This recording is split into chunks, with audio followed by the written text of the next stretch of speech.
Assalamualaikum warahmatullahi wabarakatuh. Perkenalkan, nama saya Wandi Gunawan dari MM19C. Di sini saya akan menjelaskan tentang teori dan konsep investasi. Pengertian investasi menurut Ikatan Akuntansi Indonesia dalam PSAK adalah suatu aktiva yang digunakan perusahaan untuk pertumbuhan kekayaan melalui distribusi hasil investasi. Contohnya bunga, royalti, dividen, dan uang sewa. Untuk operasi nilai investasi atau untuk manfaat lain bagi perusahaan yang investasi seperti manfaat yang diperoleh melalui hubungan perdagangan. Pengertian investasi menurut Tande Lilin 2005, investasi adalah komitmen atas sejumlah dana lain yang dilakukan pada saat dengan tujuan untuk memperoleh keuntungan di masa yang akan datang. Dasar keputusan investasi menurut Tande Lilin terdiri dari 3 bagian. Yang pertama return, yang kedua risk, yang ketiga the time factor. Di sini proses investasi adalah suatu rangkaian aktivitas yang menghasilkan di dalam pembelian aset nyata atau surat berharga. Proses investasi berkisar tentang keputusan-keputusan investasi yang berhubungan dengan memaksimumkan kekayaan investor. Tujuan investasi dibagi menjadi 4 bagian. Yang pertama, terciptanya keberlanjutan dalam investasi tersebut. Kedua, tercipta profit yang maksimum atas keuntungan yang diharapkan.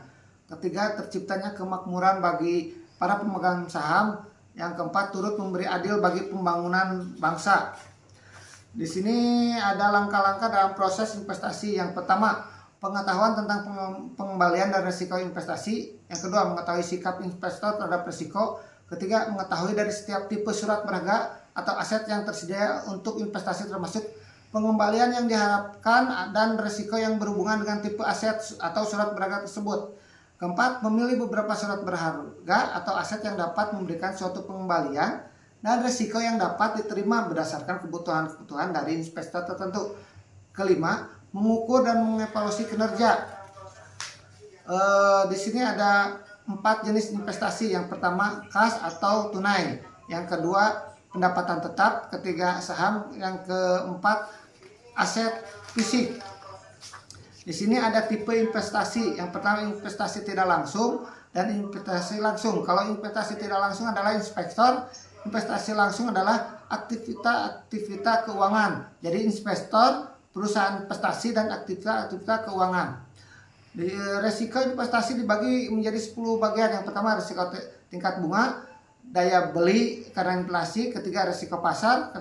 Keempat, risiko manajemen. Kelima, risiko kegagalan. Keenam, risiko likuiditas. Ketujuh, risiko penarikan. 8, risiko konversi. 9, risiko politik. Dan 10, risiko industri. Cukup sekian dari saya. Assalamualaikum warahmatullahi wabarakatuh.